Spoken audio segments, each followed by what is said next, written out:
l'assemblée de Dieu. Dans l'assemblée des saints, ils ne peuvent pas venir. Donc on est obligé de les forcer. Pendant la prédication, si le sorcier n'est pas en train de distraire les autres, vous allez voir qu'il est en train de dormir. En fait, quand il dort, qu'est-ce qu'il fait? Il sort de son corps. Il va commencer à distraire les enfants. Il va commencer spirituellement à frapper les enfants. Et les enfants vont se mettre à pleurer. Et du coup, pendant la prédication, lorsque les enfants se mettent à pleurer, on n'est plus concentré sur la prédication, mais on est plus concentré sur les pleurs, sur les cris des enfants. Et du coup, ça crée la distraction au milieu de l'assemblée. Alléluia.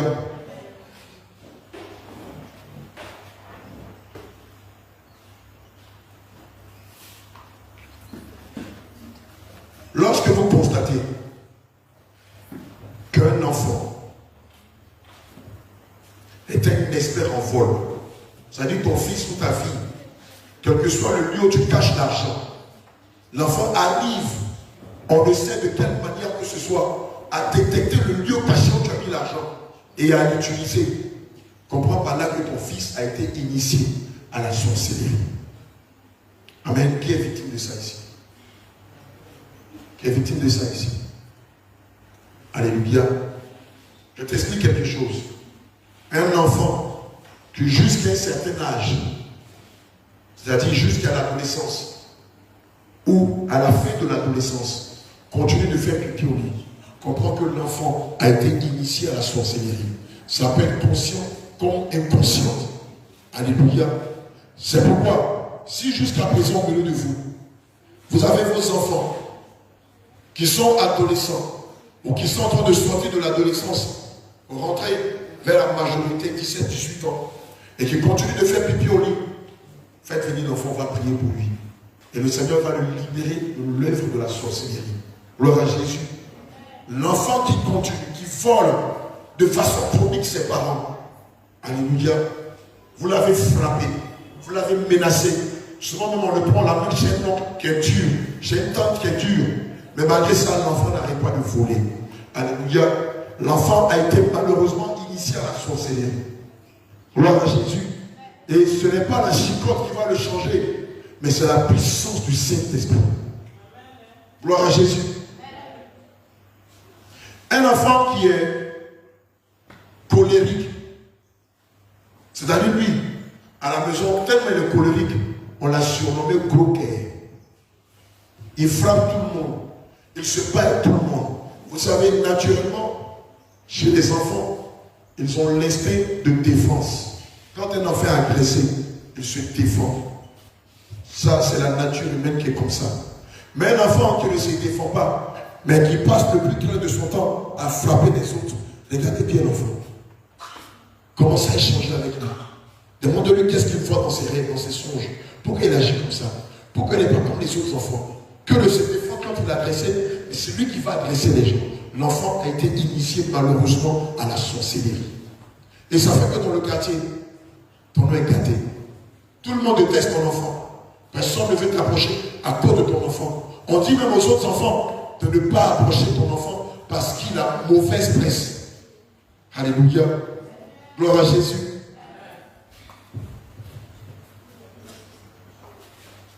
Quelqu'un, hier quand on était au quartier global, on est tombé sur quelqu'un comme ça, qui m'a dit, homme de Dieu, moi je ne pardonne pas. Amen. Quelqu'un qui n'a pas le pardon facile. Quelqu'un qui est rancunier et qui garde dans son cœur des affaires qui durent 5 ans, 2 ans, 10 ans, 20 ans, malheureusement a été initié à la sorcellerie. Parce que naturellement, dans l'homme, Dieu a mis 2 choses. Ça va te surprendre.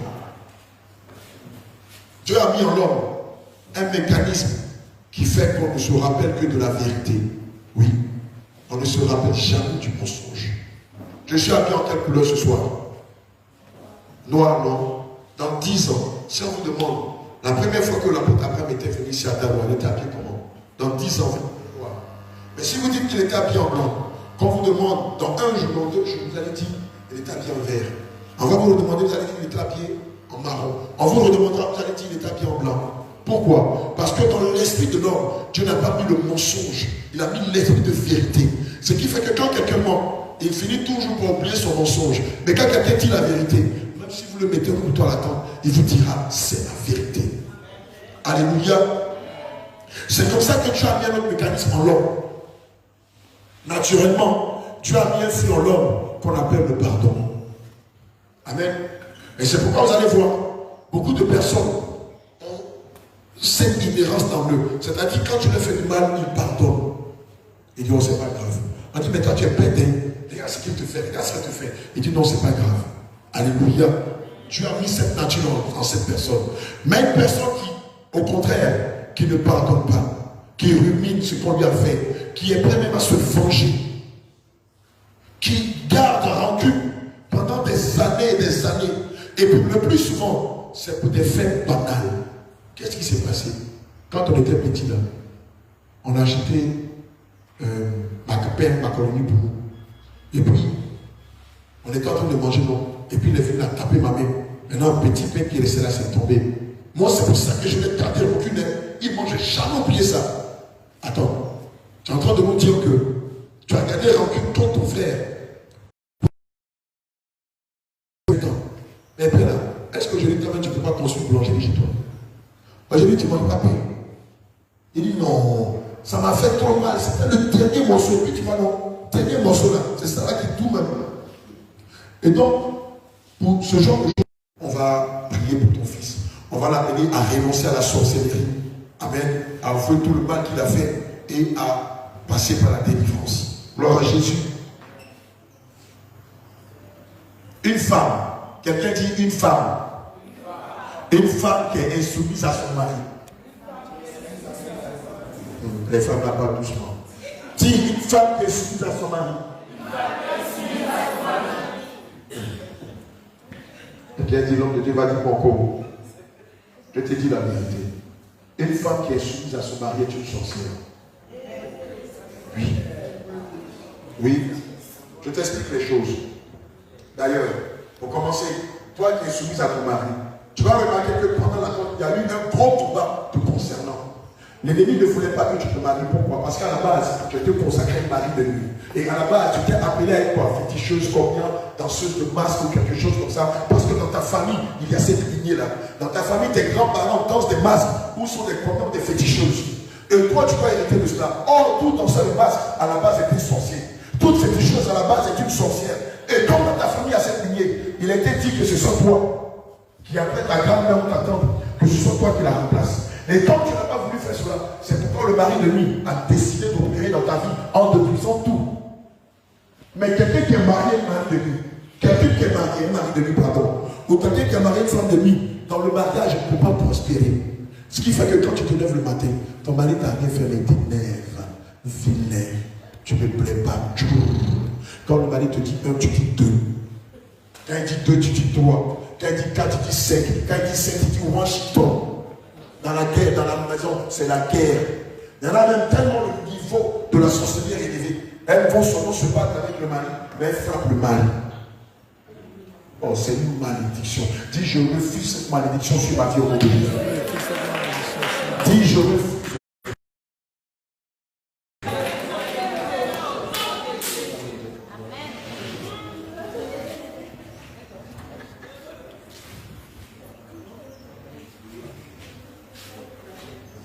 Gloire à Jésus.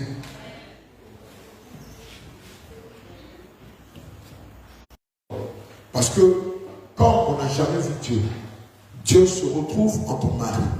En Genèse au verset 26, le Seigneur Jésus pouvait dire, faisons l'homme à notre image. Faisons l'homme à notre ressemblance. Donc, toi qui es rentré dans les lieux sacrés du mariage et qui n'as aucun respect pour ton homme, Dieu te qualifie de sorcière. Alléluia. Mais évidemment, pour évoquer cette malédiction, la première des choses que tu dois faire, c'est aller vers ton homme, te mettre en genoux, attraper ses pieds et lui demander sincèrement pardon pour toutes les fois où tu as été insoumise. Le drame dans l'affaire, c'est que cette insoumission-là va jusque dans le lit conjugal. Lorsque l'homme te demande au lit, dans le lit conjugal, tu n'as pas le temps, je suis fatigué. Toi, tu n'as pas fait travailler veiller là. Toi, tu n'as pas fait au marché. C'est pour ça. Toi, tous les jours. Puis il me repose. Ah, me laisser. Il y en a même qui vont jusqu'à porter pantalon jean. Dans le fou. Elle dit, ouais, dans le lit conjugal. Et ma bien-aimée, c'est de la sorcellerie. Quelqu'un dit, ouais, l'homme de Dieu là, quoi, vraiment, il va rester à Danois ici. Ça va changer toutes les communautés des dames. Et tous les enfants de Dieu vont commencer à venir Dieu en esprit en vérité. Que toute la gloire soit contre Seigneur Jésus. Alléluia.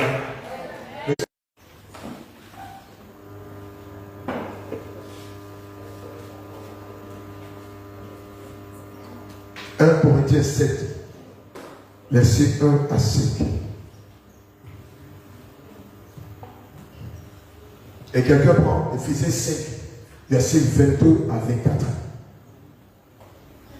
J'avais deux lecteurs. Alléluia. Allons-y, vous allez comprendre quelque chose. 1 Corinthiens 7, versets 1 à 5. Et Éphésiens 5, versets 22 à 24. 1 Corinthiens chapitre 7.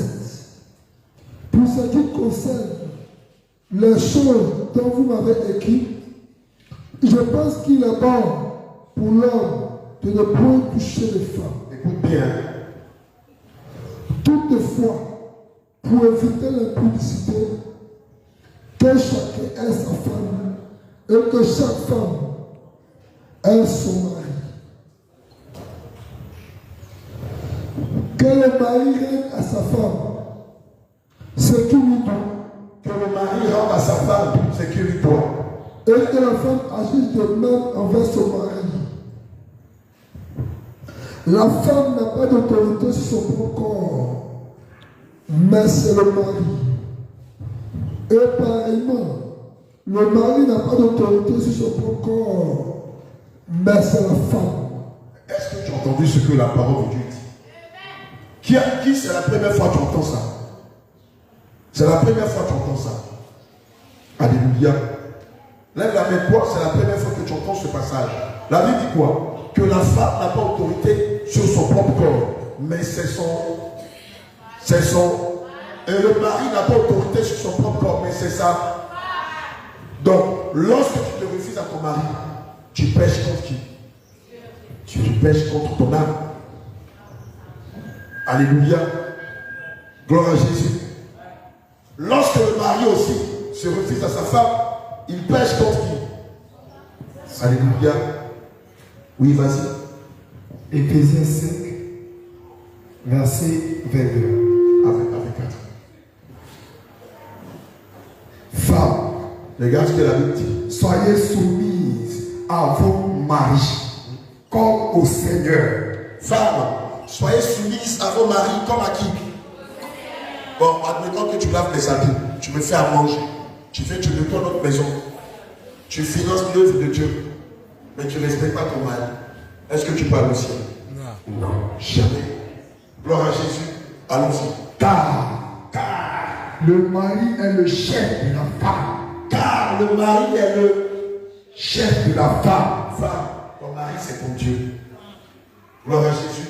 Et en lui crachant, en lui étant insoumise, en refusant de lui donner le crédit qu'il te demande le soir, tu pratiques la sorcellerie.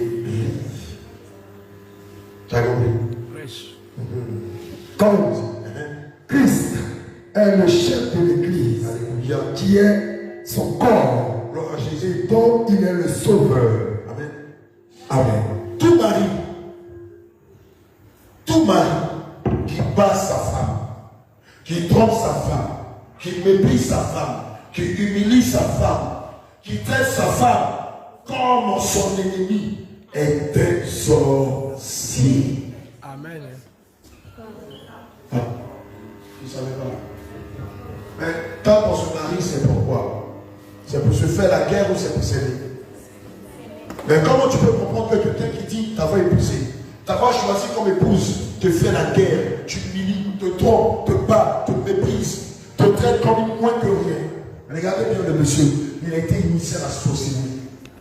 Il te prend comme une balle de ping-pong, comme un maquiwala. Il est content, tu dois payer le prix. Il est fâché, tu dois payer le prix. Il n'y a jamais de joie dans la maison, jamais de joie dans la demeure, pas de paix, pas de quiétude. Même pas de sourire dans la maison. Il n'y a même pas un jour où tu te fais un petit compliment. Il n'y a même pas un jour où tu te fais un cadeau. Bien allé, tu as marié un sorcier. Je te dis la vérité. Regarde, beaucoup d'entre vous qui sont mariés, ce que tu ne sais pas, c'est que tes parents qu'on a combattu aujourd'hui, qui sont sortis de toi et qui t'ont rendu tes grâces, eux, pour te rendre la plus malheureuse ou le plus malheureux au monde, ils ont vendu ton mariage à un de leurs sages. Bien aimé, la Bible dit que les bénédictions de Dieu ne sont suivies d'aucun. Mais toi, tu es marié. En principe, tu t'es heureuse, non? Mais tu es comment? Alléluia. Mais est-ce que c'est normal? Est-ce que c'est la volonté de Dieu que ces enfants se mettent ensemble et qu'ils soient malheureux? Alléluia. En principe, quand on est seul, on est faible. Mais quand on est deux, on est fort. La Bible dit une corde, on peut la rompre. Mais deux ou trois cordes, il est difficile de les rompre. En principe, quand on se marie, c'est pour être heureux. Même si c'est vrai qu'il y a des hauts et des bas. Mais quand les bas sont plus élevés que les hauts, commencez le mariage avec les fils étrangers et les femmes étrangères. Et selon 2 Corinthiens 6, verset 14 à 17, il a dit quoi? Mais quel accord y a-t-il entre la lumière et les ténèbres? Quel accord y a-t-il entre les fils de Dieu et les fils du diable? Quel accord y a-t-il entre Christ et Bélial? Quel accord y a-t-il entre la vérité et le mensonge? Quel accord y a-t-il entre la justice et l'iniquité? Alléluia. Mais quand le diable sait que si tu te maries à un enfant de Dieu, tu seras heureux. Et puis, dans le ciel, il s'est arrangé à vendre ton mariage. Mais quand on va prier tout à l'heure, ça va te choquer. Tes parents vont dire, ils ont vendu ton mariage. Celui qui est ton mari là, c'est de leurs sages. Ils ont pipé ton mariage. Celui avec lequel tu devais te marier, ils ont tout fait pour te détourner de lui. Ils ont tout fait. Regarde. Il y a une technique que le Seigneur m'a enseignée. Lorsqu'on tombe sur les démons coriaces, quand tu combats les démons et puis il ne veut pas parler, il fatigue la tête. Le Seigneur m'a dit, prends simplement un morceau de crème ou du charbon, donne-leur ça. Et dis-leur de révoquer toutes les malédictions qu'ils ont gardées sur les enfants. Regarde ce que les démons font, ou les sorciers font. Ils prennent la crème et puis ils disent, c'est moi qui ai vendu son mariage, je le révoque. C'est moi qui ai provoqué la stérilité dans sa vie, je le révoque. C'est moi qui ai provoqué le chemin dans sa vie, je le révoque. C'est moi qui ai provoqué les maladies incurables dans sa vie, je le révoque. Bien aimé. Le diable sait que lorsque les enfants de Dieu se marient, ils accomplissent ce que la parole de Dieu dit. Où le Seigneur pouvait dire à Adam et à Ève, multipliez-vous, assujettissez la terre, soyez féconds. Évidemment, lorsque deux enfants se marient, cette grâce et cette bénédiction s'attachent à eux. Ils se multiplient, ils deviennent féconds, Dieu les rend prospères. Mais le diable ne veut pas que tu te multiplies. Le diable ne veut pas que tu sois fécond. Le diable ne veut pas que tu sois prospère.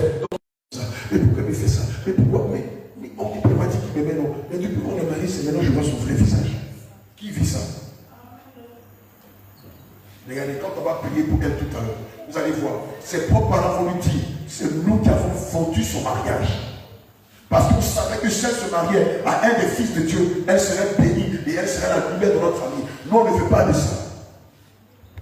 C'est la première fois que ça arrive? Non. Israël avait eu le malheur de marier des fils et des filles étrangères. Vous savez ce qui s'est passé? Le Seigneur leur a donné l'ultimatum de se séparer d'elle. Alléluia. Et de se séparer d'eux. Ceux qui n'ont pas voulu, le Seigneur lui-même les a frappés de mort. Et c'est comme ça que l'œuvre de la sorcellerie est arrivé à détourner la destinée de plusieurs d'entre vous. Je t'explique les choses. Regardez ici au milieu de nous. Il y a des ingénieurs au milieu de nous. Il y a des cadres de société au milieu de nous. Il y a des femmes d'affaires au milieu de nous. Il y a des hommes prospères au milieu de nous. Mais le diable a fait quoi? Depuis ton enfance, il utilisait non seulement tes propres parents pour te lancer des malédictions, des sorts.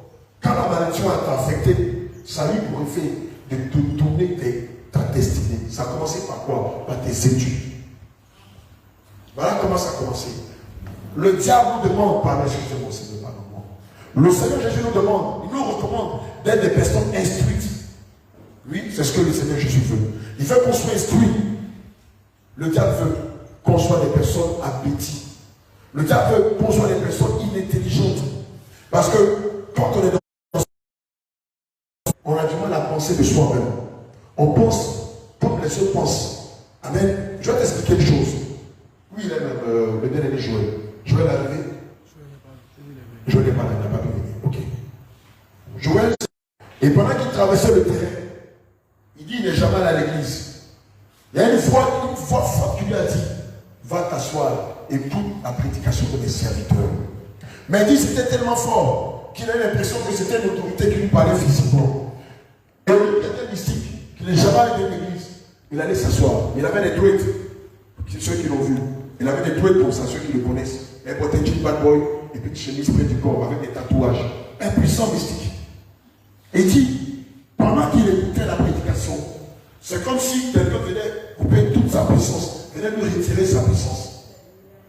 Mais à la base, le jeune Joël, quand il est né, le Seigneur Jésus lui a donné le don de prophète.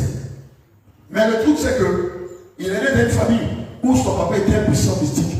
Et donc quand son père est mort, lui qui devait venir prophète de l'Éternel, il est devenu charlatan. Il est devenu un puissant mystique ici à Dalois. On le connaît très bien même.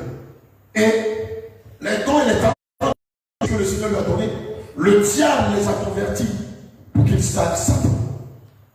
Et c'est comme ça que vous, enfants de Dieu, la sorcellerie a détourné votre destinée. Et aujourd'hui, malheureusement, dans le péché, vous servez le diable.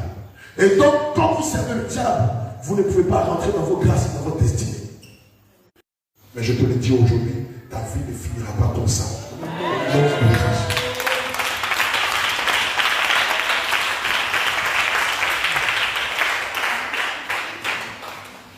Gloire à Jésus. Quelqu'un m'a demandé, mais comment les sorciers arrivent à rentrer dans notre vie? Je vais t'expliquer. Peut-être que tu sais, peut-être que tu ne le sais pas. Mais avant, je vais te rappeler comment les sorciers arrivent à rentrer dans la maison des gens. Parce que c'est là que ça commence. Amen.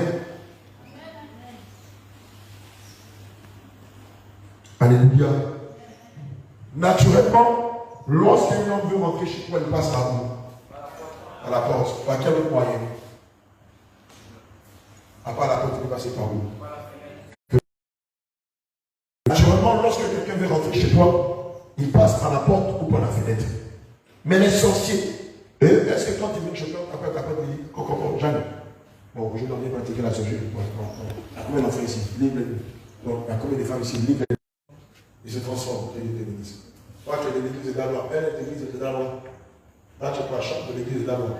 Mettez le feu sur elle. Feu, feu, feu, feu, feu, feu.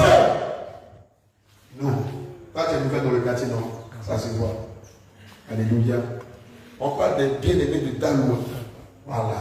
Toi, tu es dans l'église de Bassam. Donc, toi, tu connais l'enseignement. Oui.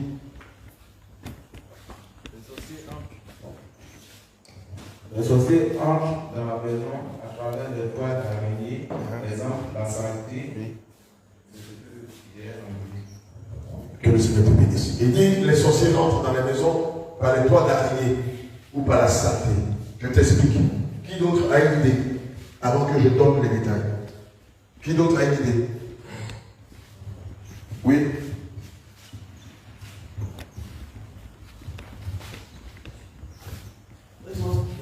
Dans la maison mystiquement.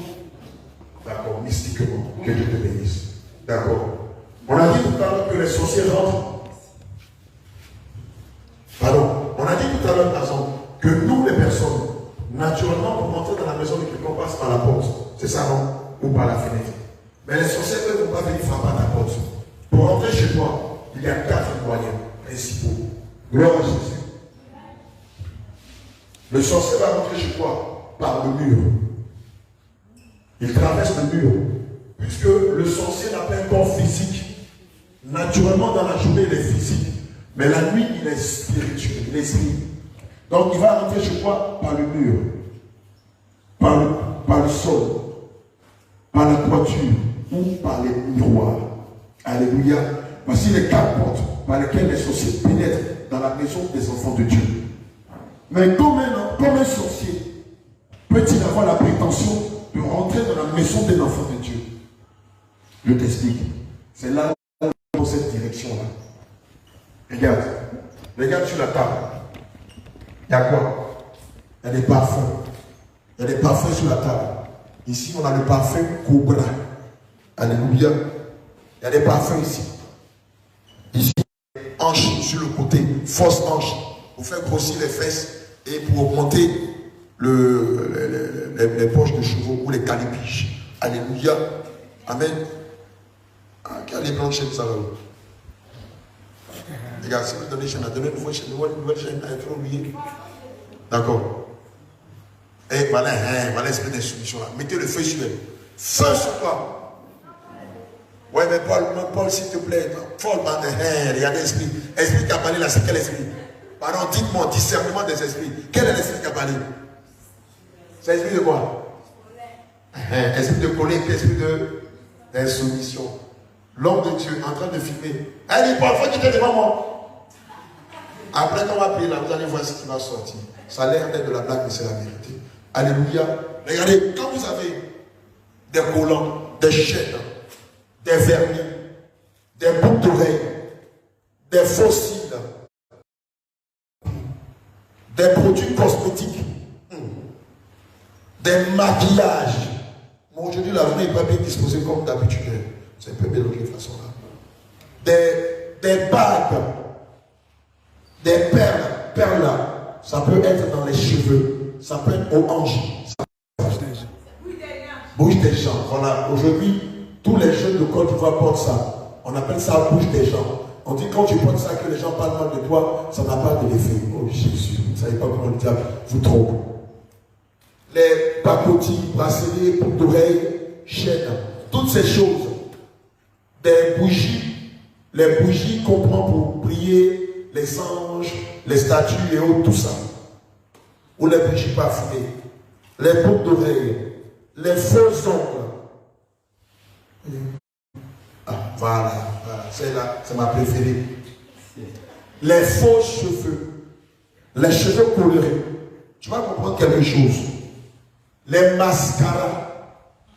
D'accord, voilà, ça, teinture. On prend ça pour se teindre les cheveux. On prend ça aussi pour se tatouer. Ça, c'est quoi? Auto. Il y a des églises où le pasteur vous vend des bracelets. Et vous qui portez ça, ça va faire fuir les démons et ça va attirer la chance ou la faveur dans votre vie. C'est du mensonge. Bien au contraire, quand vous portez ces choses, vous devenez lobotomisé. C'est-à-dire tout ce que le pasteur dit, vous suivez bêtement, sans prendre la Bible, et contrôler si c'est une dit vrai ou faux. Ça là, on voit ça partout, surtout dans les églises anglophones.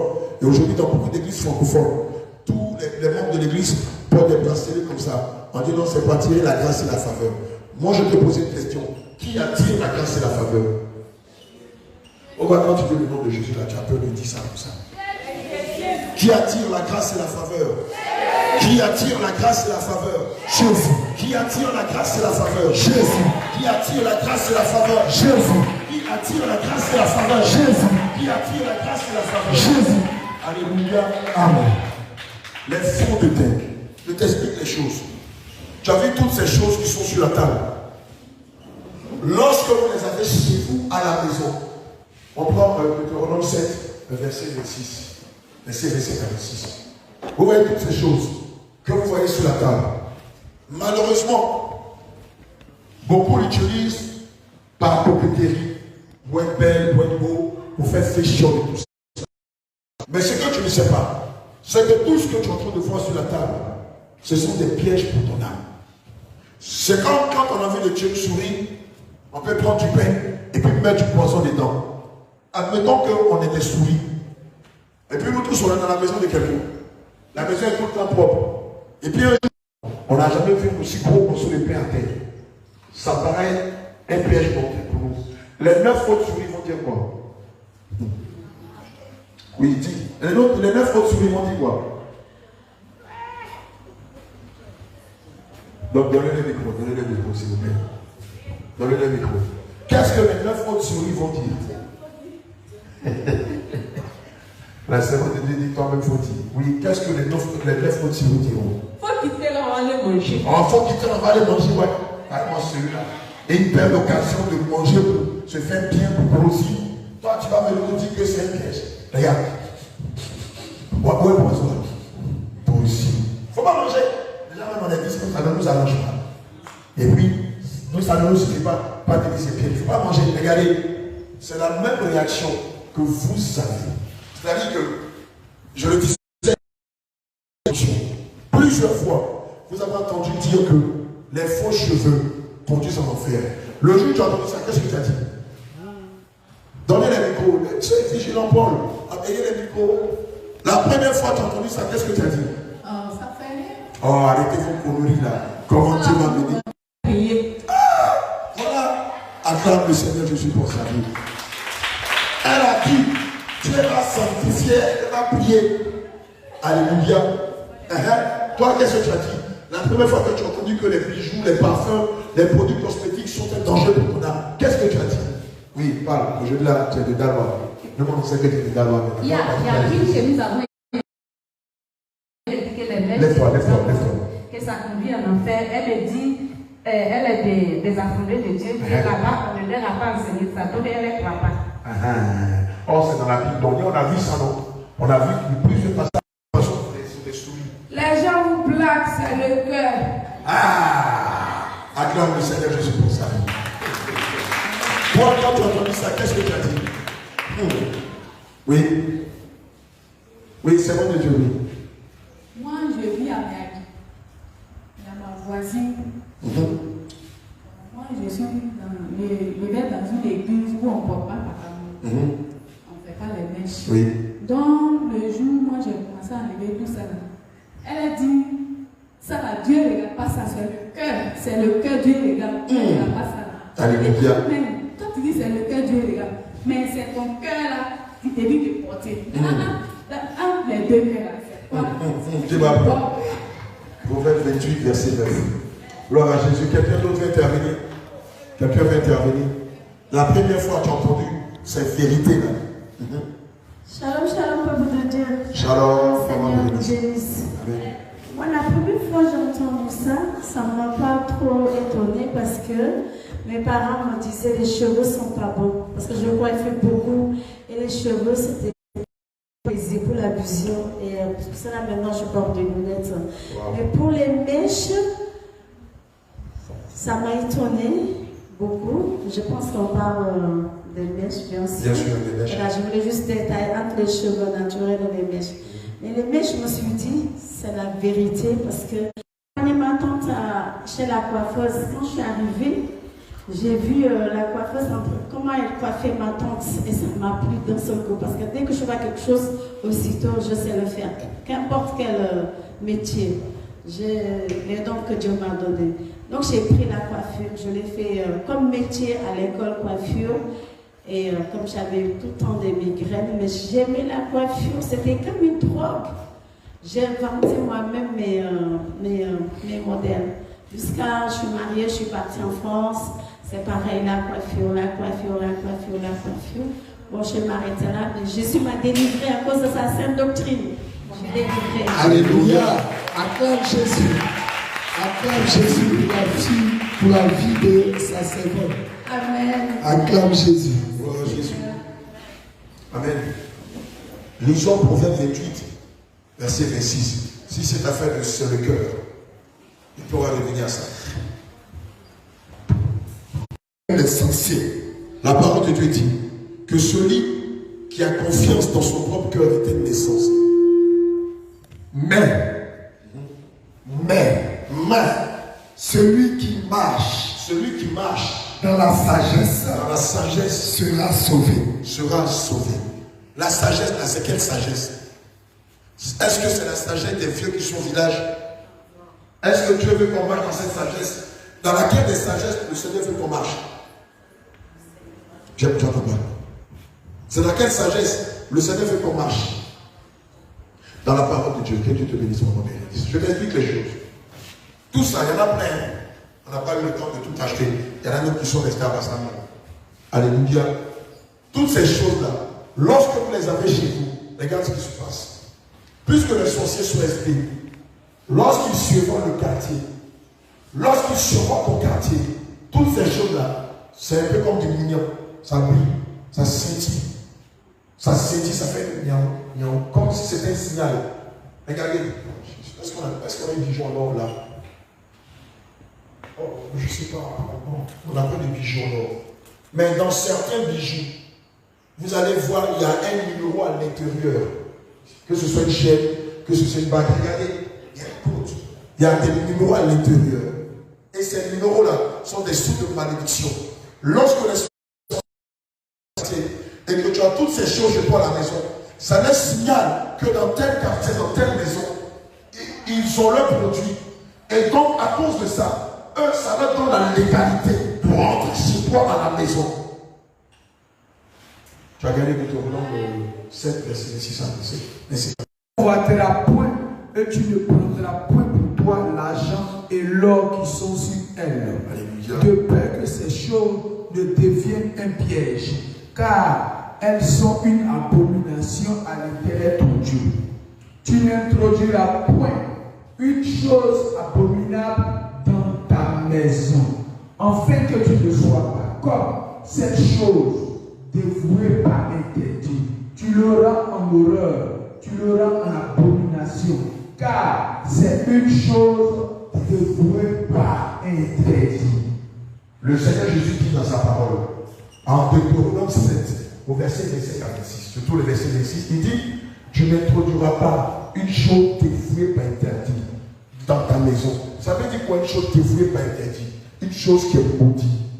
Regarde, femme chrétienne, le collant que tu portes, les pantalons que tu portes, les cyclistes que tu portes sont maudits. Toi, en tant que chrétien, tu dois te présenter comme tu t'es présenté aujourd'hui. Que ce soit chez toi à la maison, que ce soit dans ton commerce, que ce soit en dehors de ta maison, que ce soit à l'église 24 heures sur 24, tu dois être habillé avec pudeur, modestie et simplicité. Alléluia. Or, lorsque tu portes un pantalon, même quand tu mets un cycliste sous ta robe, j'étais avec qui? J'étais avec la servante de Dieu, Ruth, la chante Ruth. Bien. Hier, avant-hier, quand on revenait de Grand Bassin, je dis, regarde, quand on est rentré à Dalois, je dis, regarde les jeunes filles, je dis, regarde, je dis, regarde toutes les jeunes dames qui ont mis des collants sous leur robe. Comment elles se présentent, ma fille?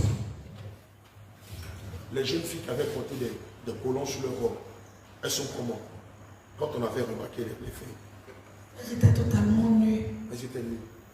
Il y a une qui était assise en face de nous, elle était assise comment? Elle avait les jambes écartées. Alléluia. Regardez, derrière le collant, il y a l'esprit de la légèreté. Derrière le cycliste, ça c'est quoi? C'est cycliste, c'est quoi? Ça c'est cycliste. Derrière le cycliste, le diable a poussé les filles de Jérusalem à porter ce vêtement pour qu'elles deviennent légères. Pourquoi? Parce que quand vous mettez le collant, vous vous dites, bon, j'ai mis un collant, on ne voit pas ma partie intime ni mon postérieur. Donc vous prenez n'importe quel type de position. Même quand le vent soulève vos robes, ça ne vous gêne pas. Mais Dieu, pour le Saint-Esprit, ça nous gêne. Pourquoi? Parce que votre nudité, elle est sacrée. Et quand votre nudité est sacrée, Dieu ne permet pas que n'importe qui voit votre nudité. Et dans le monde de la sorcellerie, tous les sorciers le savent. L'un des moyens par lesquels les sorciers maudissent les enfants de Dieu, c'est la nudité. C'est pourquoi vous allez voir que dans les publicités de parfums, de produits cosmétiques et de beaucoup de choses, les femmes sont toujours comment? Oui, parce que non seulement on vous maudit, mais aussi on vous envoûte. Et c'est pourquoi quand vous voyez ces choses à la télé, vous voulez forcément les consommer. Nous on était petits, la première fois qu'on a vu une femme nue, une femme en pantalon dans notre quartier, c'était dans les années 80. On disait, regardez celle-là, elle s'habille comme les toutous là. Elle s'habille comme les blanches, comme les Sao. Pour ceux qui sont de ma génération, vous savez ce que ça veut dire. La première fois, c'était de nos voisines, elle était quitte en France et elle portait les pantalons. Quand on avait vu ça, ça nous avait choqué parce que naturellement, on n'avait jamais vu ça. Puis sur le moment, était toujours dans le maxi. Mais cette façon de faire les choses là, comme je l'ai dit tout à l'heure, lorsque vous possédez toutes ces choses, ou une partie de ces choses, je les vois à la maison, ça donne la légalité aux sorciers de rentrer dans votre vie. Mais lorsque le sorcier rentre dans ta vie, à cause de ces choses, qu'est-ce qui se passe? Jean 10, verset 10. Qu'est-ce qui va se passer lorsque le sorcier va rentrer dans ta vie avec les mèches, avec les collants, avec les bijoux, avec les bagues, avec ta vie? La première des choses qu'il va faire, regardez, pour celles qui ont mis des mèches, celles qui avaient l'habitude de mettre des mèches, qu'est-ce qui s'est passé sur votre tête? Attends, elle n'a pas bien dit. Ça démange. Elle dit, quand elle a mis les mèches, ça a démangé sa tête. Et puis ça provient quoi d'autre?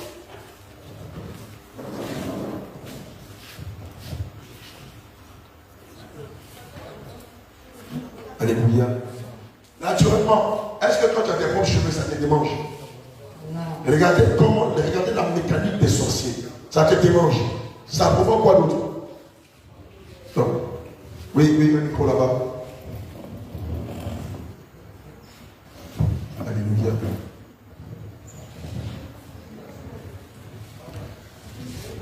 Ça démange et quand ça vit sur ta tête, ça sent mauvais. Ça sent mauvais. Tes propres cheveux.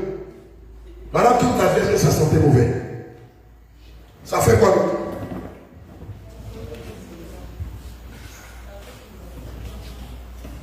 Elle est des dalois. Ça arrache les cheveux. Toi, tu es des dalois. D'accord, que Dieu te bénisse. Va prendre un peu d'air. Va prendre l'air. Ça va te faire bien. Va marcher un peu. Acclame le Seigneur Jésus pour ça. Elle est trop bien. Va marcher un peu, ça va te faire bien. Gloire à Jésus. Je veux que ce soit les bien-aimés de Dalois qui participent. Vous qui venez de Bassam, vous connaissez déjà la science de la saine doctrine. Et ce n'est pas à vous que je m'adresse. Amen, ma fille, tu vas savoir cela. Il faut que ce soit les enfants de Dieu de Dalois qui comprennent ce que le Seigneur attend d'eux et comment l'œuvre de la sorcellerie a pu détruire leur vie. Oui, allons-y, ma bien-aimée. Ok, ça donne aussi la migraine. Ça, regardez, elle dit ça donne la migraine, ça donne des douleurs à la tête, des céphalies, des maux de tête. Or, tes propres cheveux t'ont déjà donné une seule fois la migraine. Regarde. Quelqu'un dit, ça fait arracher les cheveux. Ça provoque une maladie qui rend chauve les mèches. Ça s'appelle l'alopécie. Ça fait comme les femmes du là, il ne faut pas te fâcher. Tout ici là, c'est comment?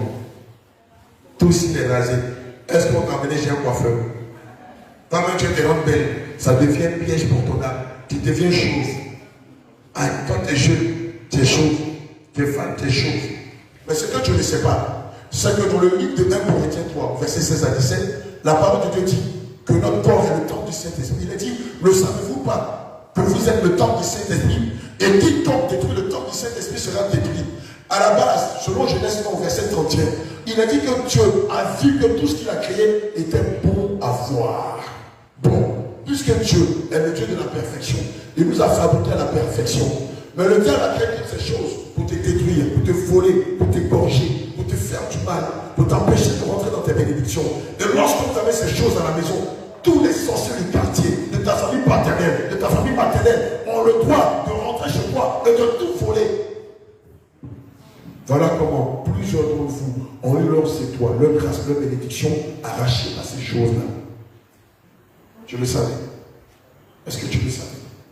Mais la Bible dit, il y a tant de versets, que ce soit dans l'Ancien Testament ou dans le Nouveau Testament, qui te mettent en garde contre ces choses-là. Je te l'ai dit hier, nous à l'époque, dans les débuts de notre ministère, mes amis pasteurs ont dit, ne leur dis jamais la vérité. On n'a qu'à les marmailler, on n'a qu'à vous mentir, on n'a qu'à vous tromper. Quand vous disent, tu vas voyager, tu auras un visa, tu vas te marier, tu auras un mari choco, tu auras la promotion, tu seras élevé, tu vas faire un bon travail, et puis toi tu es là, interdit. Dans ton église, la femme du pasteur porte ça.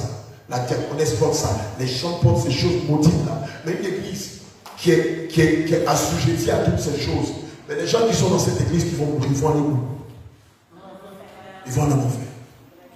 Qu'il soit le plus grand pasteur de Dalois, qu'il soit le plus grand pasteur de Côte d'Ivoire, que sa femme soit la plus grande pastoresse de Côte d'Ivoire, s'ils meurent eux tous, ils iront en enfer.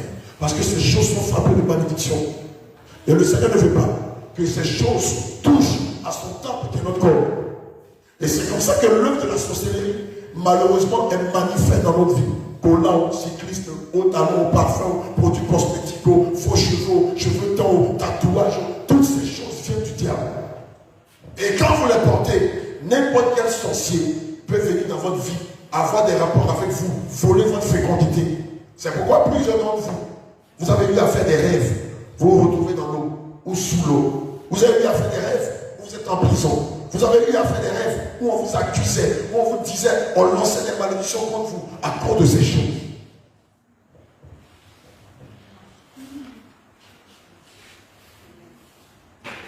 Lorsqu'un sorcier va rentrer dans ta maison, la première des choses que tu vas constater, c'est que les enfants sont constamment malades.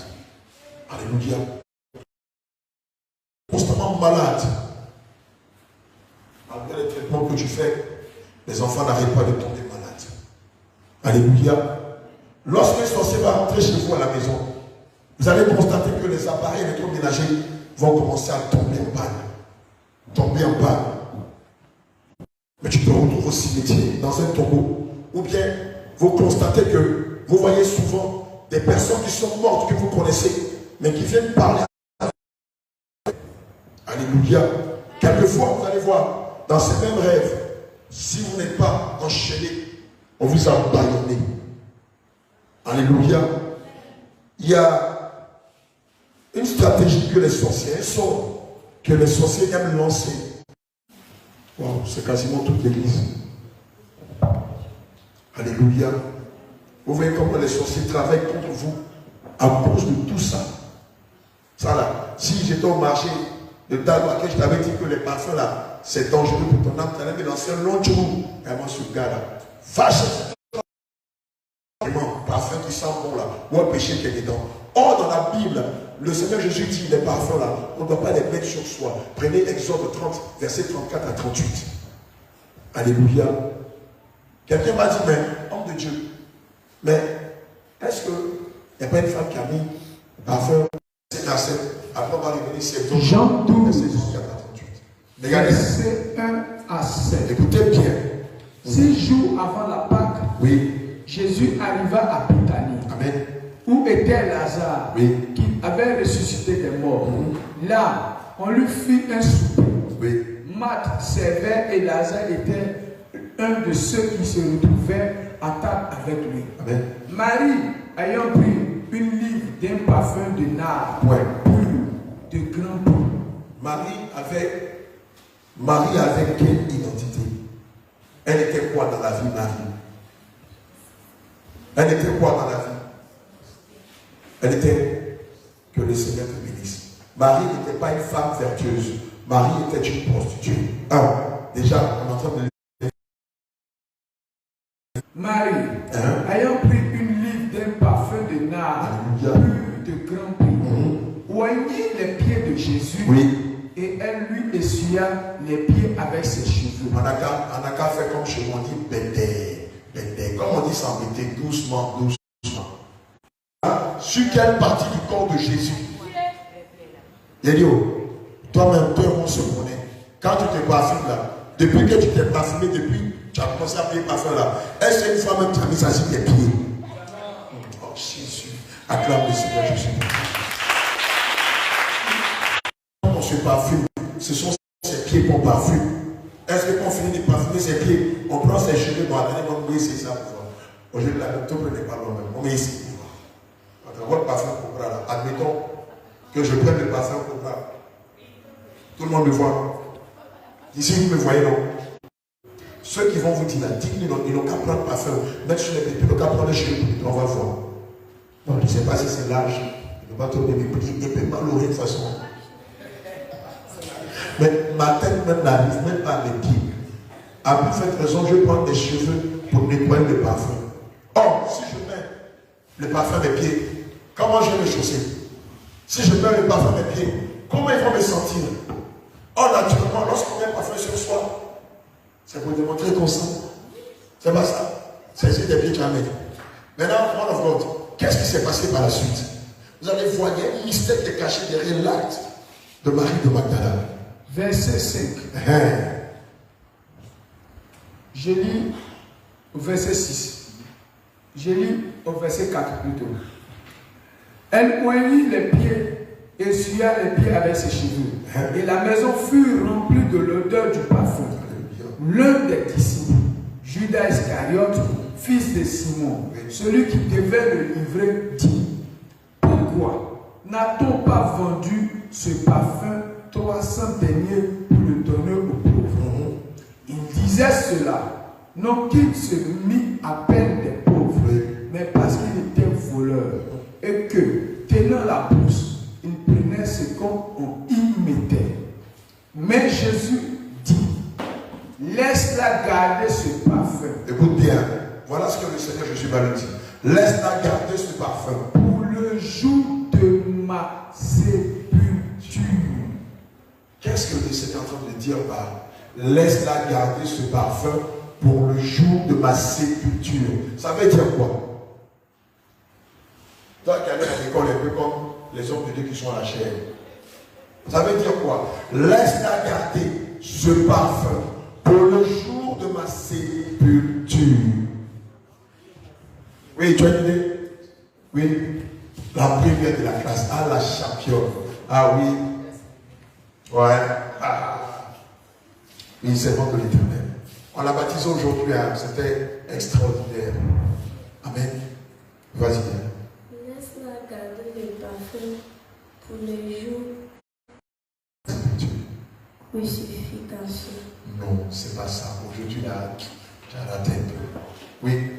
Oui, donnez le micro à l'homme bien-aimé qui est juste à côté. Élie, vous allez leur dire ça, ça va, ils seront choqués. Oui. Ici, le Seigneur. Le nom de Dieu, cette mort où c'est les morts qu'on parfumait. Selon les lois de Moïse, selon la science que le Seigneur avait enseignée à Moïse, c'est les morts qu'on parfumait. Mais pourquoi on parfumait les morts? Quelqu'un a une idée? Pourquoi est-ce que le Seigneur a enseigné à Moïse de parfumer les morts ou d'empaumer les morts? Oui. Pourquoi? 2 Chroniques. Donne-lui le micro. Et donnez-lui le micro ici. Vas-y, nom de Dieu. Ou bien on attend d'abord sa réponse. Et juste après. Ça va dire les mots. Faut bien parler, mon fils. C'est pas parler. Lève-toi. Et puis tu parles sérieusement. Oui. Ça va faire les mots d'une odeur. C'est parce que les cadavres sentent. Donc il faut les embaumer pour éviter que l'odeur le dérange et le mette mal à l'aise. Et c'est ce que le Seigneur est en train de dire aux pharisiens, aux apôtres qui étaient autour de lui. Et l'acte que Marie de Magdalene est en train de poser est reconnaissant Jésus, le Dieu que les prophètes avaient annoncé. Le Dieu que les prophètes avaient annoncé. Et en Israël, pour adorer Dieu, cela se faisait avec des parfums. Alléluia. Mais ici en pays d'été, on a cette belle coutume-là. Quand une femme apprécie un homme et qu'elle veut lui te montrer qu'elle apprécie, selon la coutume, comment elle fait? Quand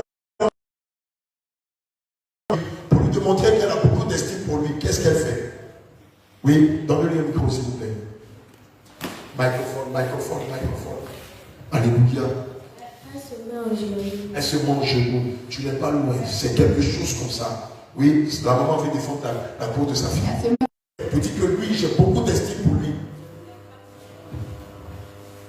Qu'est-ce qu'elle fait? Et vous, les excellents de lui, les dames, vous ne connaissez pas cette tradition. Yo, tu as des Dalois. Vous, les femmes de Bassam, méfiez-vous. Hein. Vous avez des Dalois. Oui, qu'est-ce qu'elle fait? Oui, quelqu'un a une idée?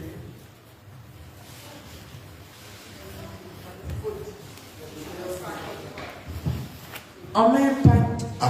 Quand il arrive, elle enlève son paille, elle le déroule comme un tapis rouge et l'homme marche là-dessus.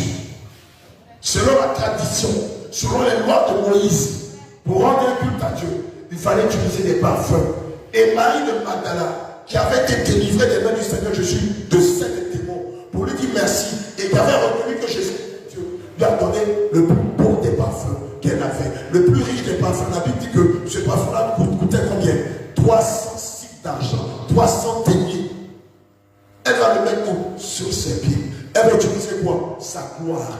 Elle prend la gloire. Je vous ai dit hier que les cheveux de la femme sont sa gloire. Elle prend sa gloire et elle nettoie. Elle enlève son voile. Elle nettoie les pieds de Jésus. Vous dit, je reconnais en toi le Sauveur. Je reconnais.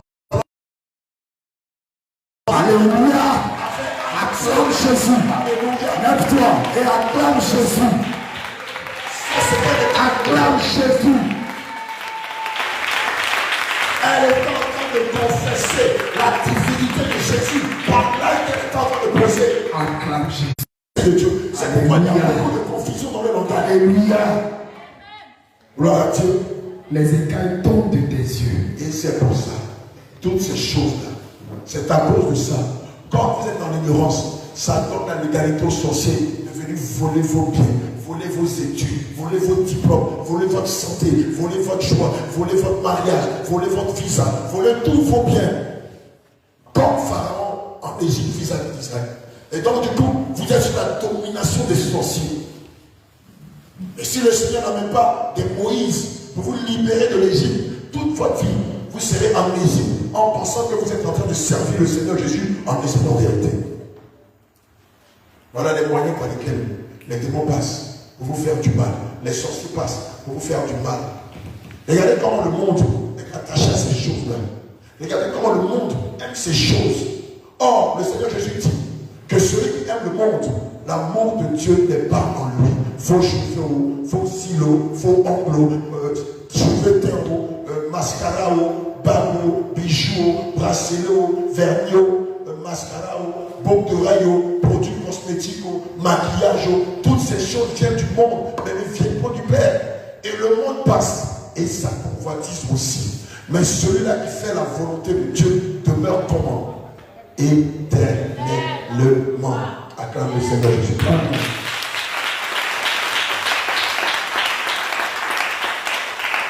Deux Chroniques 16, versets 13 à 14. Asa se coucha avec ses pères et il mourut la 41e année de son règne. On l'enterra dans le sépulcre qu'il s'était creusé dans la ville de David. On le coucha sur un lit qu'on avait garni d'aromates et de parfums préparés selon l'art du parfumeur. Tu as entendu, non? C'est comme ça qu'en Israël, quand les gens mouraient, on les parfumait. Jean chapitre. Vous n'êtes pas que le cadavre en peste. Jean chapitre 19, verset 40.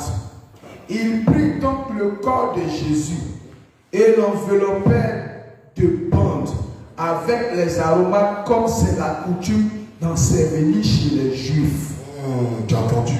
Luc. Et c'était Joseph d'Arimathée qui avait fait cela.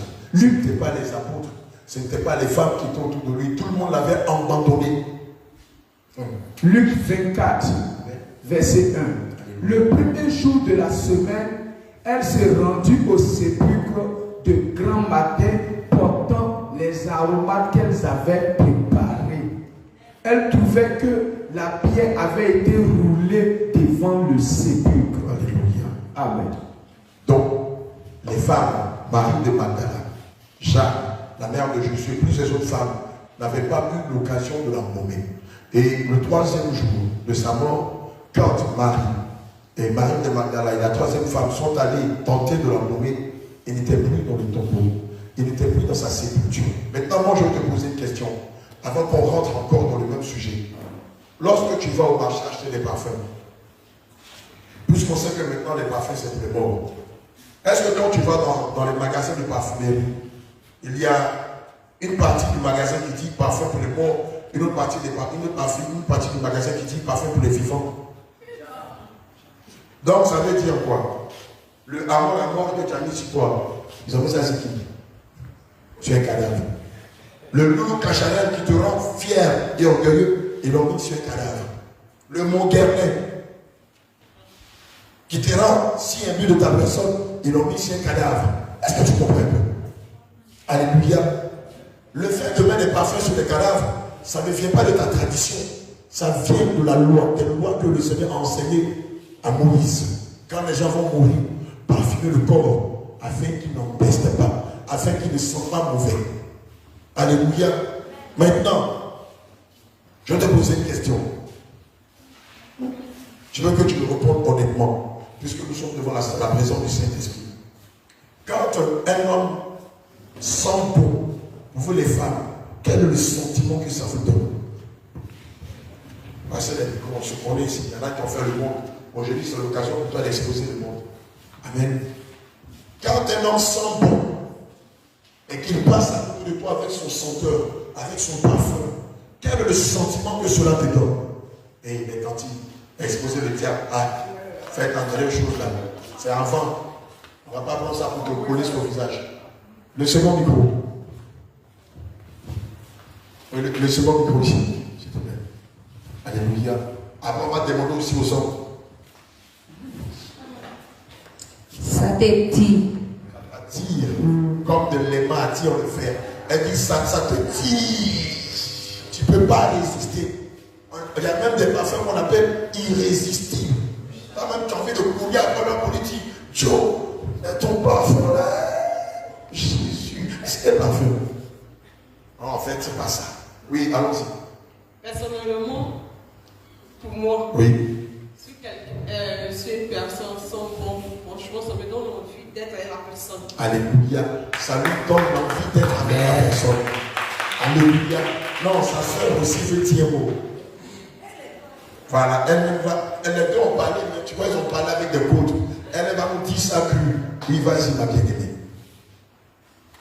C'est la même chose. Non, alors dis ce qui est dans tes pensées là. Livre le fond de tes pensées. Quand un homme sent bon, automatiquement, ça m'attire. Ça t'attire? Même s'il n'est pas beau, ça m'attire. Oh, tiens ma main, acclame le Seigneur. Même s'il n'est pas beau, même s'il n'est pas beau, ça l'attire. Maintenant, on va demander aux hommes. Ah, tu voulais répondre aussi? Tu vas donner une réponse. Les hommes de ta loi. Quand une femme a mis bon parfum, qu'elle passe à côté de vous, quels sont vos sentiments? Les hommes de ta loi. Le coiffeur là, lui, c'est son milieu. Le coiffeur là, elle est faux timide. Ça se joue les timides du coup. Exposez le diable, on va avancer. Donnez le micro au coiffeur. Le coiffeur, lui, c'est son milieu. Allons-y. L'ex-bon, le coiffeur, vas-y. Bon, quand une femme sent bon, tu as envie d'être avec elle. Les gars, pourquoi vous utilisez français ça? Tous les mots qui sont dans le fond de vos pensées là. Bon, tu as envie de la draguer. Tu as envie de la draguer, ça vient par-dessus là. Oui, vas-y. Oui, la Marie a mis dans le. Acclame le Seigneur Jésus. Ça, c'est la vérité. Et moi et la Marie en même temps. Évidemment. Pourquoi? Mais pourquoi quand on met des parfums, ça attire? Ça a envie d'aller vers la personne. Ça a envie de posséder la personne. Pourquoi? Quel est l'esprit qui se cache derrière les parfums? Donnez-lui le micro. Oui. D'accord? C'est l'esprit des eaux qui est caché derrière. C'est l'esprit des eaux. Acclame le Seigneur Jésus-Christ.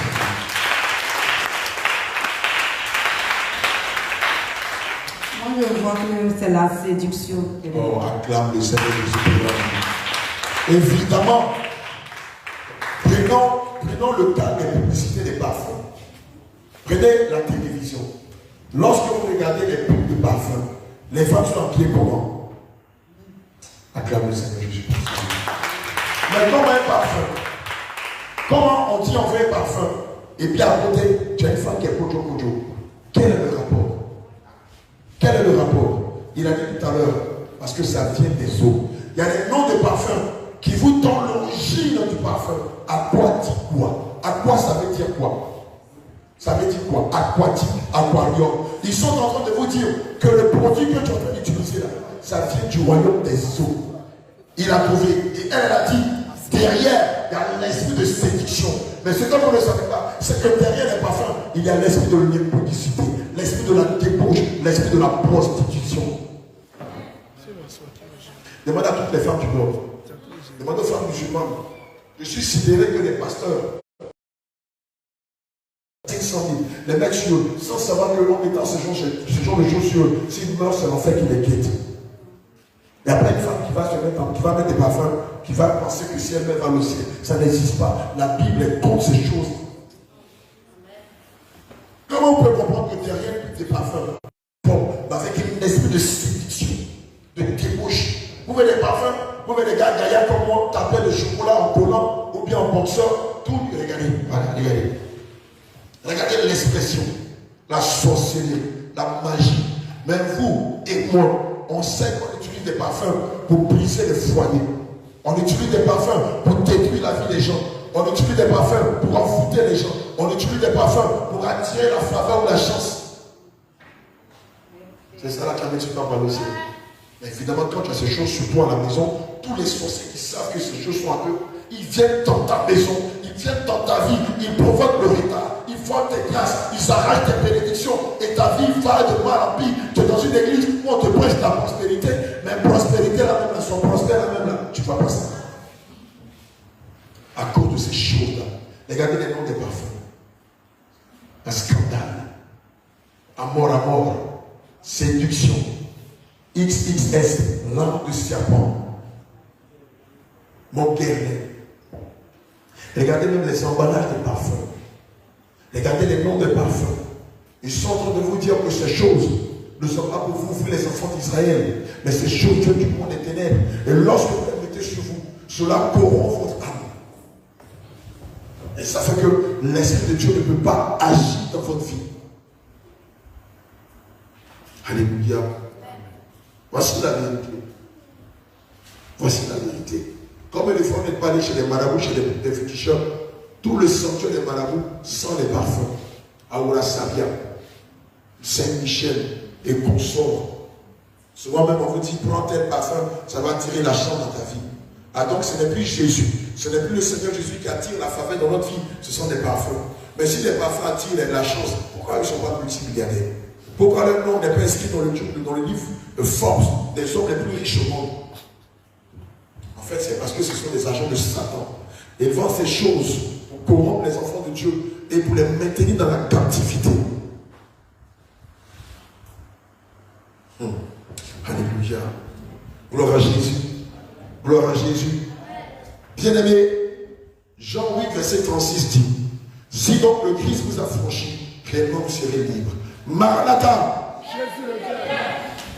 Donc, tout le monde est éveillé, c'est bon. Que Dieu te bénisse. Tu peux t'asseoir dans la présence de Dieu. Gloire à Jésus. Ah, ils sont prêts. Hein? Ah, l'église est dans le prêt. Ah, dans la quête du Maranatha, il n'y avait pas encore fini de Nata. Tout le monde est debout.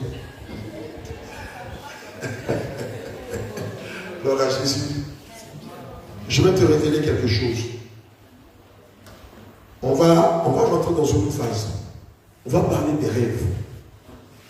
À partir de maintenant, je t'en prie, en tant que chrétien, il faut faire très attention à la qualité de rêve ou de songe que tu auras. Ce sera des signes qui vont te démontrer soit une bénédiction, une malédiction dans ta vie. Mais si tu vois que c'est un piège, une malédiction en train de t'arriver, lève-toi et prie avec auto. S'il faut prendre des moments de jeûne et prie pour évoquer la malédiction, on va commencer, vous allez comprendre deux, trois choses. Alléluia, les écailles de tes yeux vont tomber. Tu as vu un songe. Et dans le songe, tu as vu qu'on t'a fait, on a déféqué sur toi. Qui a déjà vu ça? On a déféqué sur toi. Et cela fait qu'aujourd'hui, quel que soit le type de parfum que tu mets, toi-même quand tu es là, tu sens les déchets. Qui a déjà vécu ça? Qui vit cette mauvaise expérience? Dans ton songe, comment ça va? Il faut veiller sur tous ceux qui dorment là. Voilà, vous allez veiller sur tous ceux qui dorment. Voilà. Les deux moments, ça va. Voilà. Quand vous êtes des anciens, veillez sur les. Voilà. Gloire à Jésus. Qui a fait ce type de songe où ils ont déféqué sur toi? Le songe que tu fais, où l'on a déféqué sur toi, c'est l'une des pires des malédictions que les sorciers peuvent lancer à quelqu'un. Regarde, quelqu'un, il n'est pas chrétien. Il va vendre garba, ça va marcher. Tu vas te mettre à côté pour vendre garba, ça ne va jamais marcher. La moindre des choses que tu vas faire dans le but d'avoir un peu d'argent, tu ne l'auras pas. Pourquoi? Parce que la pire des malédictions t'a été lancée parce que dans ton son, tu as vu qu'ils ont déféqué sur toi. Si tu ne t'es pas levé dans le jeûne de la prière, va dans toutes les croisades du monde entier, ta vie ne va jamais changer. Il y a ça et il y a le fait qu'ils pissent sur toi. Et pisser sur toi. S'ils ne le font pas en songe, il faut le faire physiquement. Tu as un petit neveu à la maison, un matin tu dors, tu te réveilles, il est en train de pisser sur toi. Ah, par contre, c'est pas ça. Tu vas beau crier. Si tu ne t'es pas levé dans la prière pour évoquer ça, cette piste-là, ça va s'attacher à toi. Tout ce que tu vas faire va se sentir mauvais. Qui a eu à vivre ça? Tu lèves simplement la main. Qui au milieu de nous a vécu l'un ou l'autre? Tu as vu qu'on a déféqué sur toi. Ou bien tu as vu en songe qu'on a pissé sur toi. Physiquement, quelqu'un est venu pisser sur toi. Tu lèves simplement la main.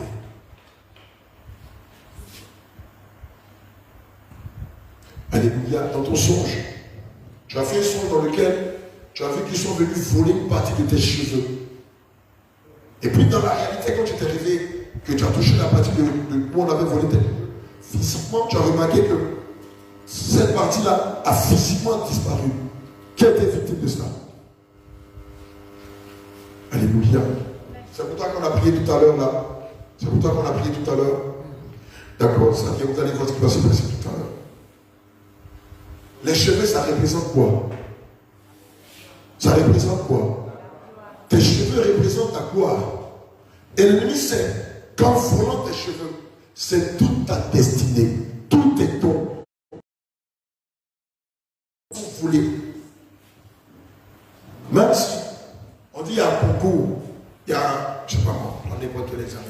On dit tu échoues.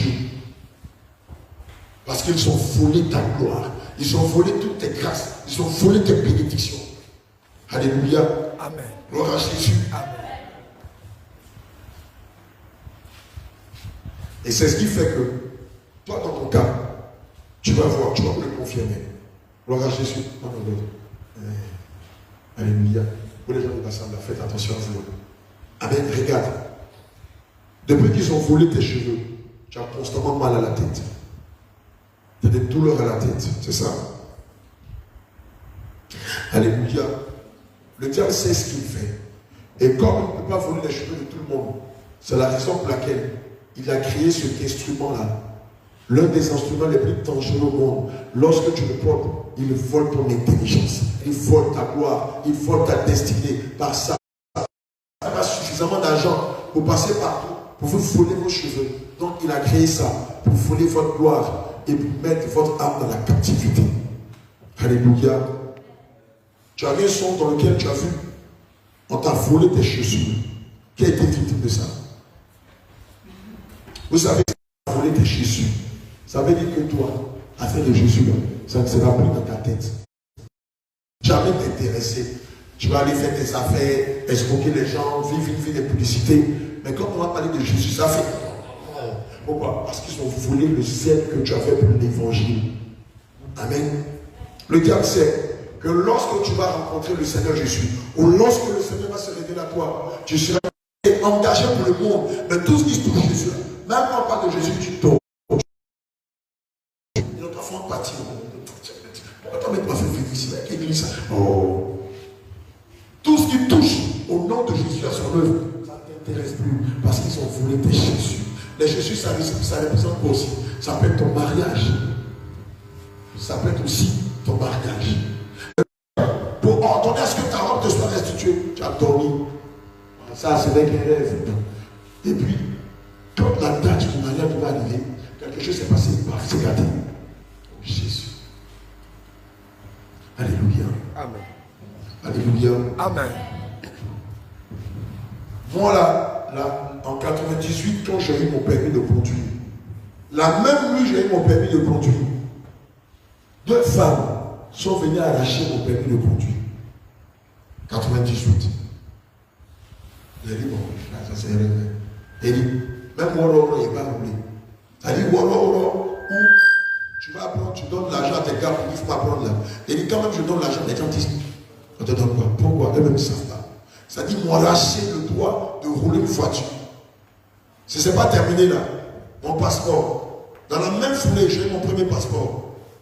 La même nuit, les 2 dames sont venues voler mon passeport. Quelque temps après, mon passeport a disparu. Je l'ai retrouvé 1 an plus tard. Le tampon, c'est-à-dire le timbre qui est dans le passeport là, ils ont enlevé le timbre. On m'a donné mon passeport, c'est devenu pièce d'identité. Comprenez ce qui est en train de se passer, les gars. Comprenez bien ce qui est en train de se passer. Je plonge cet environnement dans le son de elle avait eu le bac. On lui a dit qu'elle avait le bac. Quand elle allait voir, son nom n'était plus sur la liste de ceux qui avaient réussi au bac. On lui a arraché sa commande. J'étais avec maman Sarah, elle est venue me voir pour nous expliquer ça. Je lui ai dit rapidement, réponds-toi. Quelqu'un veut que tu échoues au bac. Dès qu'on a pris autorité, sa grand-mère paternelle. Bac là, c'est pour toi, mais c'est ma fille. Je lui ai dit, rien. Toi, tu es vieille là, toi, tu as fait quoi un bac de ta petite fille? Elle dit, c'est ma petite fille, pasteur. Ça là, c'est affaire de famille, toi, il faut quitter les dents. Quel tour à faire? Ah, et après, on ne peut pas tomber à passer ma cause de toi. Il faut laisser battre là, je ne donne pas. Je lui ai dit, tu veux, tu veux son bac. Nom de Jésus. Gloire à Jésus. Mais, si on avait dit, bon, d'accord, il faut partir, on va voir ce que le Seigneur va faire, qu'est-ce qui allait se passer? le papa de notre question, il travaille dans une entreprise depuis au moins 25 ans. Tous ses collègues ont eu des promotions et des affectations. Mais lui, il n'a jamais eu ni de promotion, ni d'affectation. Or, c'était le meilleur employé de sa société. À chaque fois que ses patrons blancs le disent, bon écoute, il était pour lui affecté.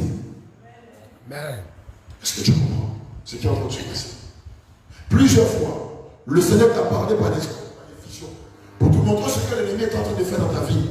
Mais tu n'as pas eu la force de te lever et de prier avec autorité afin de réclamer ce que l'ennemi t'avait volé. Mais aussi, tu n'as pas la force. Pourquoi? Parce que toutes ces choses qui sont là, qu'est-ce qui se passe?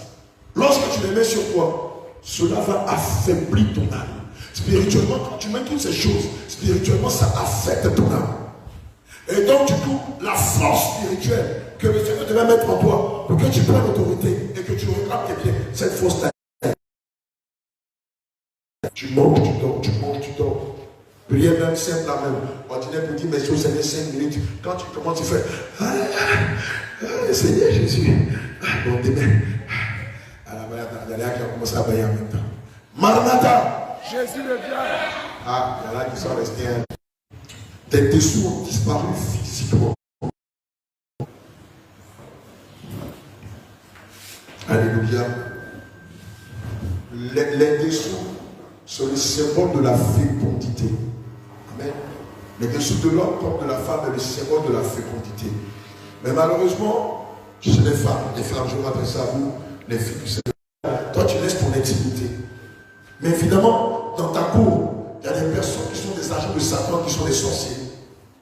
Eux, quand ils vont voir ça, ils vont le prendre, ils vont lancer des sorts pour que tu sois frappé de stérilité, ou tu sois frappé de maladies qui affectent l'intimité de la femme ou de l'homme. Et c'est comme ça que lorsqu'ils ont volé tes dessous, depuis lors, pour créer, c'est difficile. Alléluia. Depuis lors, tu as été frappé de plusieurs sortes d'infections. Tu tentes de les traiter, mais ça ne guérit pas. Alléluia.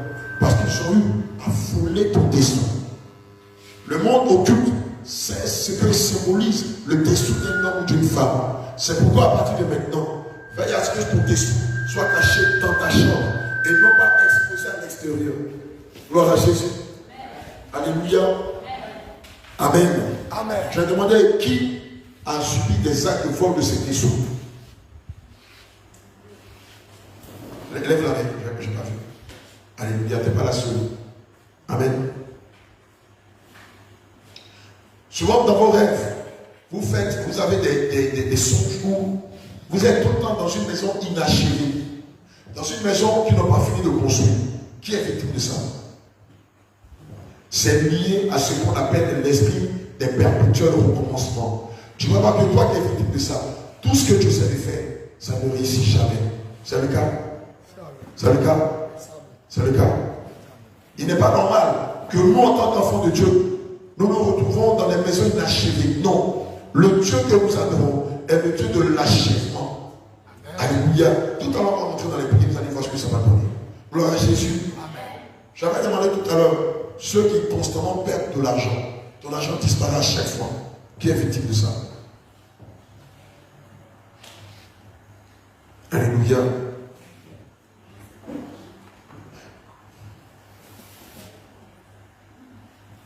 Je vais terminer par un autre moyen par lequel Satan et son royaume arrivent à voler les biens des enfants de Dieu. C'est le produit familial, les tampons. Beaucoup de publicités sont faites autour de ce produit-là. Pourquoi? Parce qu'à la base, ce produit récolte le sang des enfants de Dieu. Or, votre sang, lorsqu'il y a des heures tardives, vous voyez des chiens en train de chercher dans les poubelles de la nourriture. Ce n'est pas de la nourriture qu'ils cherchent. Ces chiens sont des agents du diable qui cherchent que le sang des enfants de Dieu. Et le moyen par excellence, par lequel le diable a trouvé pour récolter le sang des enfants de Dieu aussi facilement, c'est les tampons et les vanias. Alléluia. Toi, tu ne le sais pas, tu l'achètes à la boutique ou en pharmacie pour te protéger pendant tes périodes menstruelles. Mais toi, ton sang, c'est le sang de Jésus. Toi, ton sang, c'est le sang de Jésus. Amen. Et le diable sait ce que représente le sang des enfants de Dieu dans le monde astral. C'est pourquoi il a créé ce moyen. Je t'en prie à partir de maintenant, fais comme le moment. À la limite, prends ton papier toilette ou bien des morceaux de tissu. Mais les vanières, laisse-les tomber. Amen. Et c'est à cause de ça que beaucoup de malheurs sont rentrés dans ta vie. Alléluia. Prendre la résolution de ne plus permettre que ces choses dévouées par interdit rentrent dans sa vie. Qui aujourd'hui est décidé à ne plus... Bien-aimé, alléluia, prends la bonne décision. Prends la bonne décision. Avec tout ce que tu sais, tu ne peux pas rester assis. Avec tout ce que tu sais, tu ne peux pas rester assis. Avec tout ce que l'homme de Dieu t'a expliqué, tu ne peux pas rester assis. Alléluia. Un dernier point. Un dernier point. Reste debout. Un dernier point. Je t'explique la chose. Lorsque vous mettez vos enfants au monde, prenez la peine plutôt de leur consacrer entre les mains du Seigneur Jésus. Pourquoi? Regarde ce qui se passe. Lorsque vos enfants naissent, où sont les enfants? Ma fille, viens. Viens, je vais montrer ce qui va se passer. Asseyez-vous un peu. Ma fille, viens. Asseyez-vous. Je vous explique les choses telles que le Seigneur veut l'enseigner. Lorsque vous mettez vos enfants au monde, il est important pour vous de les consacrer dans les premières semaines, voire la deuxième semaine au Seigneur Jésus. Lorsqu'un enfant naît, tous les pasteurs satanistes le savent et les occultistes le savent. Quel enfant naît? Si c'est un garçon, toutes ses étoiles sont là au milieu de la fontanelle et dans ses mains. Quand c'est une fille, toutes ces étoiles, les étoiles ce sont les grâces, les bénédictions que le Seigneur nous donne. Les étoiles sont ici ou dans la partie intime de la fille. C'est naturel, c'est Dieu qui a fait les choses comme ça. Les occultistes, lorsque l'enfant naît, ils savent que l'enfant est rempli de bénédictions. Ils vont dire, je la prends dans le Seigneur Jésus. Oh, ta fille est belle, oh. Elle est jolie, oh. Regarde ça. D'accord, viens. Il n'était pas bien vu. Viens, viens. Allez, mon Dieu. Viens, voilà, comme ça. Viens, voilà, ici, sur la troisième marche. Lorsque l'enfant naît, les satanistes, les sorciers, sachant que les enfants sont remplis de bénédictions, qui sont ici ou dans les mains, vont venir comme ça. Ah, ton fils est joli, oh. Et puis ils volent les étoiles. Ton fils est en faisant des incarnations pour lui voler toutes ses bénédictions, toutes ses étoiles. Toi qui es dans l'ignorance des religieux, tu penses que c'est un homme, une tante qui ne fait que caresser la tête de ton enfant. Non, c'est pourquoi vous ne devez même pas accepter que des personnes dans vos familles, des personnes extérieures viennent comme ça et se mettent à caresser la tête de vos enfants. Ne la mettez jamais. C'est pourquoi quand l'enfant est de vous, prenez la peine de le cacher, de le consacrer, de le dédier au Seigneur Jésus. Alléluia. Que le Seigneur vous bénisse. Si tu es né, acclame le Seigneur Jésus. Acclame Jésus. Lève-toi et acclame Jésus. Tu ne peux pas acclamer Jésus et pas assis. Bien-aimé, lève-toi et acclame Jésus. Acclame Jésus. Alléluia. Assoyez dans la présence du Seigneur. On va donner tout à l'heure. Je vais terminer avec ça. Et après, je vais terminer avec ça. Tu vois ce que je tiens dans la main là? C'est deux choses. Est-ce que tu vois?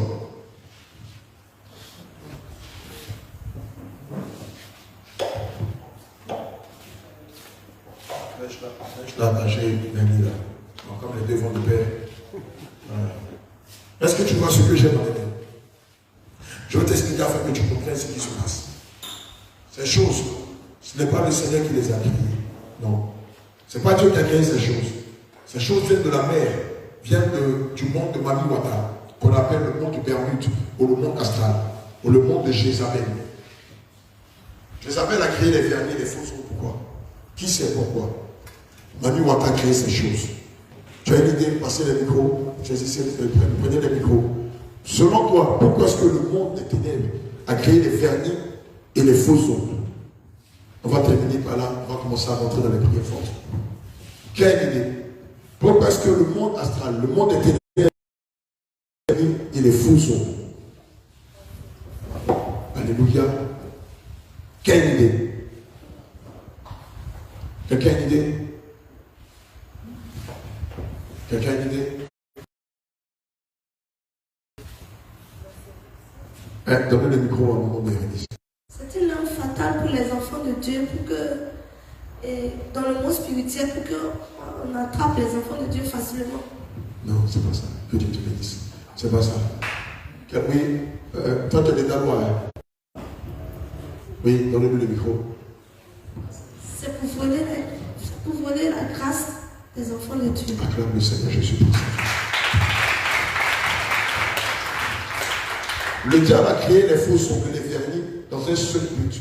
Quand tu mets ces produits à tes ongles, ça vole tes finances. Ça vole tes finances. Jean 10 dit quoi? Que le voleur ne vient que pour quoi? Pour dérober, pour égorger, pour détruire. Mais, naturellement, quand les femmes savent quoi? Quand elles ont l'argent, une grande partie de l'argent qu'elles gagnent rentre en quoi? Rentre dans quoi? Attends, comment lâcher les Bibles? Elles vont soutenir le croissant. Dis-moi. Oui. Dans l'esthétique. Mais effectivement, acclame le Seigneur Jésus comme ça. Quand une femme a l'argent et qu'elle a attaché à ces choses, une grande partie de l'argent qu'elle gagne va rentrer dans l'esthétique, dans la beauté artificielle, dans la fausse beauté, dans la beauté qui ne glorifie point Dieu, mais qui glorifie le diable et la chair. Alléluia. Est-ce que tu as compris un peu le monde dans lequel on est et comment le diable arrive à voler tes bénédictions, tes espoirs, tes grâces, à voler tes dons et tes talents? Est-ce que tu l'as compris aujourd'hui? Je suppose que lorsqu'on va sortir d'ici, tu n'as pas dit bon. L'homme de Dieu disait, il n'est pas là. L'homme de Dieu n'est pas là. L'apôtre Jacques Michel n'est pas là. Il faut juger ce qu'on dit. L'homme de Dieu Pierre n'est pas là. Ah, l'apôtre, ils ne sont pas là. Il faut juger la seconde. L'apôtre donne debout. Avec la santé. Alléluia. J'espère que d'ici, tu ne vas plus retourner à ton foyer. Oui, donnez le micro à un moment de Bérénice. On va terminer par là. Les hommes de Dieu ont entré dans le fond de prière de combat. Shalom, shalom, peuple de Dieu. Shalom. Que le Seigneur vous bénisse. Je viens sur le vernis parce que moi j'ai plus de 50 ans et plus. Donc ma mère, quand j'étais jeune, dans notre maison, on ne peut pas faire la cuisine avec le vernis sur les ongles. On ne peut pas faire la cuisine. On ne voulait même pas. Si tu as les vernis sur les ongles, ma mère te dit, va m'enlever cette poison avant de toucher ma nourriture. Alléluia. Donc, ce n'est pas que la sainte doctrine, ça fait longtemps ça. Donc, il ne faut pas que les gens croient que c'est la sainte doctrine qui invente des choses. Il n'y a pas d'inventation. C'est la vérité dans le monde éternel. Gloire à Jésus. Amen.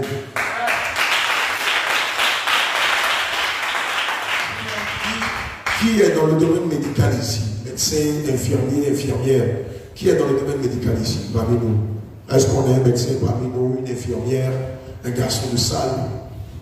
Personne. D'accord? Qui a un proche, un médecin, infirmier? D'accord? Quand tu vas rentrer chez toi, appelle-le, demande-lui. Dans le domaine médical, est-ce qu'il est permis aux jeunes filles, aux infirmières, aux médecins de porter ou des chirurgiens de mettre des vernis, des faux ongles à leur doigt? Ils vont vous dire non. Ils vont vous dire c'est pas possible. Et que même à l'école, on nous interdit de le mettre. Demandez-leur pourquoi. Parce qu'ils vont vous dire que les vernis, les faux ongles sont du poison des faux ongles et des vernis. Comprenez que Dieu lui-même, qui est le Dieu de la sainteté, ne peut pas vous permettre de mettre ces choses sur vos doigts. Alléluia. Évidemment, lorsque vous les mettez sur votre doigt spirituellement, ça donne le droit légal aux sorciers de voler tous vos biens. Amen. Amen. Gloire à Jésus. Amen. Acclame le Seigneur Jésus. Bien-aimé, lève-toi et acclame Jésus. Lève-toi et acclame Jésus. Lève-toi et acclame Jésus. Lève-toi et acclame Jésus. Tu as eu la grâce de connaître la vérité. Bien-aimé, lève-toi et acclame Jésus. Acclame Jésus.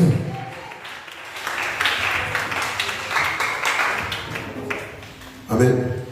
Bien-aimé, on va terminer. Avant de rentrer dans une phase de repentance et de prière de combat. Allez. Alléluia. Quelqu'un